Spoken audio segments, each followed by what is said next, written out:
Hi hello, நான் CP super கிச்சன்லேருந்து நான் உங்கள். இன்றைக்கி நம்ம என்ன பார்க்க போகிறோன்னா, ஆந்திரா ஸ்டைல் மீன் குழம்பு எப்படி செய்கிறதுன்னு பார்க்கலாம். காரஞ்சாரமான மீன் குழம்பு.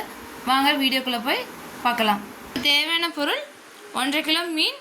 உங்களுக்கு எவ்வளோ தேவையோ அந்த அளவுக்கு நீங்கள் வாங்கிக்கோங்க.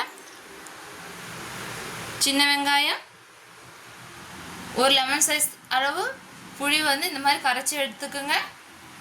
மல்லித்தூள், உப்பு, மிளகாய்த்தூள், மஞ்சத்தூள், தக்காளி, மீடியம் சைஸ் தக்காளி 3. அதுக்கப்புறம் சின்ன வெங்காயம் இவ்வளோ எடுத்துக்கோங்க. பச்சை மிளகாய் 4, தேங்காய் பால். இது ரெண்டும் பார்த்தீங்கன்னா வதக்கி அரைக்கணும். வாங்க எப்படி வதக்குறதுங்கிறது ஃபஸ்ட்டு வீடியோ பார்க்கலாம். அடுப்பில் ஒரு பாத்திரம் வச்சுக்கோங்க. தேவையான அளவு எண்ணெய் ஊற்றிக்குங்க.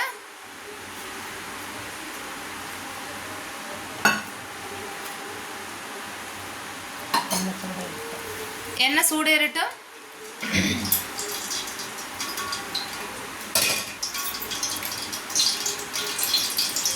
நல்லெண்ணெய் சேர்த்துக்கிட்டிங்கன்னா இன்னும் உங்களுக்கு வந்து சுவை உணர்ந்து கூடும். நாங்கள் வந்துட்டு பார்த்தீங்கன்னா சன்ஃப்ளவர் ஆயில் சேர்த்துருக்கோம். நீங்கள் உங்களுக்கு எந்த எண்ணெய் வேணாலும் சேர்த்துக்குங்க. வதக்கிறதுக்கு வந்து நான் சன்ஃப்ளவர் ஆயில் யூஸ் பண்ணியிருக்கேன். குழம்பு தாளிக்கும் போது நல்லெண்ணெய் ஊற்றிக்குங்க. இல்லை நான் சன்ஃப்ளவர் ஆயில் யூஸ் பண்ண மாட்டேன் அப்படின்னா நல்லெண்ணெய் கூட ஓகே தான். பாருங்கள், நம்ம சின்ன வெங்காயம் ஆட் பண்ணியிருக்கோம், தக்காளி ஆட் பண்ணியிருக்கோம். நல்லா வதக்கிக்குங்க. இந்த மாதிரி நல்லா வதக்கி எடுத்துக்கணும்.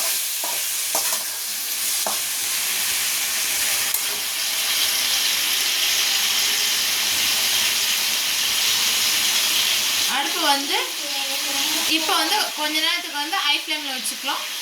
ஹை ஃப்ளேமில் வச்சு இந்த மாதிரி கொஞ்ச நேரம் வதக்கி விடுங்க. அப்புறம் லோ ஃப்ளேம் பண்ணிக்கணும். இப்போ வந்து லைட்டாக உப்பு சேர்த்துக்கிட்டிங்கன்னா சீக்கிரம் உங்களுக்கு வந்து வதங்கிடும். தக்காளி வெங்காயம் வந்து கொஞ்சம் சீக்கிரம் வதங்கிடும்.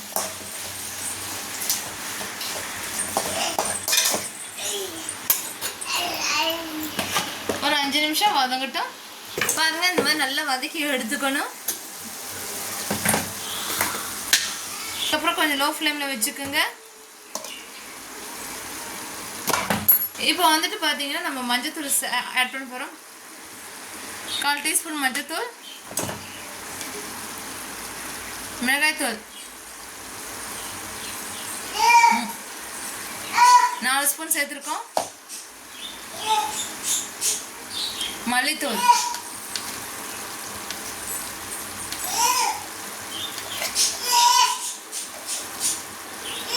ஸ்பூன் மல்லித்தூள். இப்போ வந்து அடுப்பு ஆஃப் பண்ணி வச்சுக்கோங்க. இந்த ஸ்டேஜில் அடுப்பு ஆஃப் பண்ணிவிட்டு இந்த மாதிரி கிளறி விட்டுக்குங்க. இது மாதிரி ஆறின பிறகு நல்லா மிக்சியில் வந்து அரைச்சி நம்ம வந்து நல்ல பேஸ்ட்டாக எடுத்துக்க போகிறோம். நம்ம வதக்குனதை வந்து இந்த மாதிரி மிக்சி ஜாரில் போட்டு நல்லா அரைச்சி எடுத்துக்கணும். வாங்க அரைச்சி எடுத்துக்கலாம்.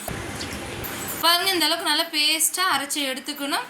இதுக்கப்புறம் வந்துட்டு நம்ம வந்துட்டு தண்ணி இந்த அளவுக்கு சேர்த்து புளியை நல்லா கரைச்சிக்கணும். இதில் வந்து இந்த அரைச்சதை நம்ம வந்து போட்டு நல்லா கலந்து விட்டுக்கணும்.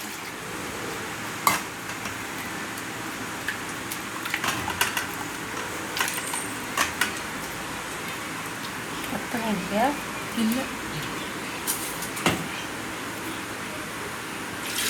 இந்த மாதிரி கலந்து இந்த அளவுக்கு தண்ணி சேர்த்து நல்லா கலந்து விட்டுக்குங்க. கட்டி இல்லாமல் நல்லா கலந்து எடுத்துக்கணும்.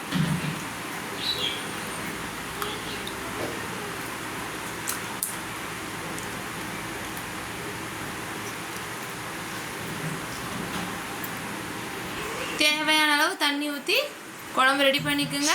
தேவையான அளவு உப்பு சேர்த்துக்குங்க.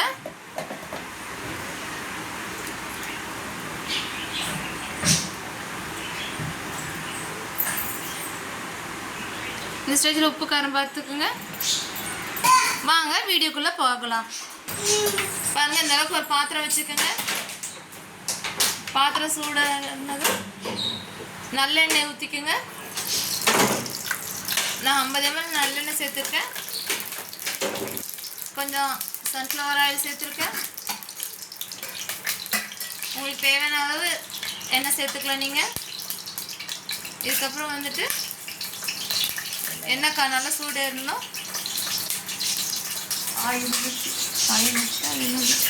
இது எண்ணெய் சூடேறிடுச்சு. கடுகு கொஞ்சம், வெந்தயம் கொஞ்சம்,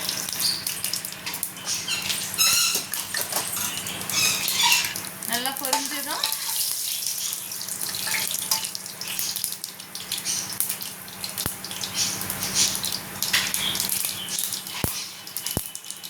சின்ன வெங்காயம் இந்த மாதிரி இடித்து வச்சுக்கோங்க. இடித்து வச்சு அதை சேர்த்துக்குங்க.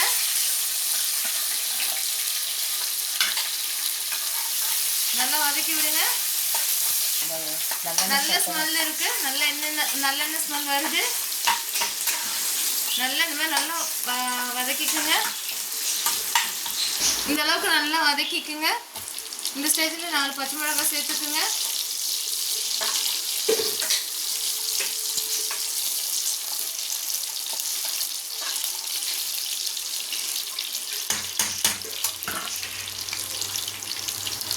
அடுப்பு லோ ஃப்ளேமில் வச்சு நல்லா வதக்கி விடுங்க. இதுக்கப்புறம் வந்து நம்ம அரைச்சி வச்சுருக்கோம் பார்த்தீங்களா, அதை ஆட் பண்ணிக்கணும்.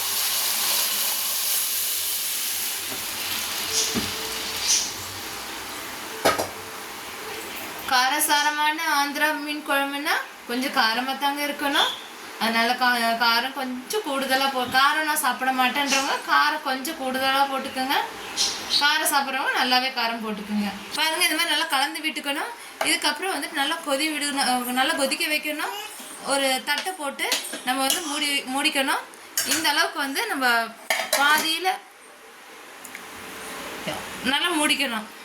இதுக்கு முன்னாடி இந்த மாதிரி வெள்ளை, இவ்வளோ பெரிய சைஸ் வெள்ளை சேர்த்துக்குங்க. இதே நம்ம வெள்ளை சேர்த்தோன்னா காரத்தோட இனிப்பு சேர்த்து சுவை இன்னும் கூடுதலாக இருக்கும். நமக்கு வந்து நம்ம ஒரு பாத்திரம் எடுத்துக்கணும். அதில் லேசாக உப்பு தூவிக்கணும். உப்பு வந்து அதுலேயும் நீங்கள் பார்த்து தான் சேர்த்துக்கணும். 1 ஸ்பூன் மிளகாய்த்தூள்,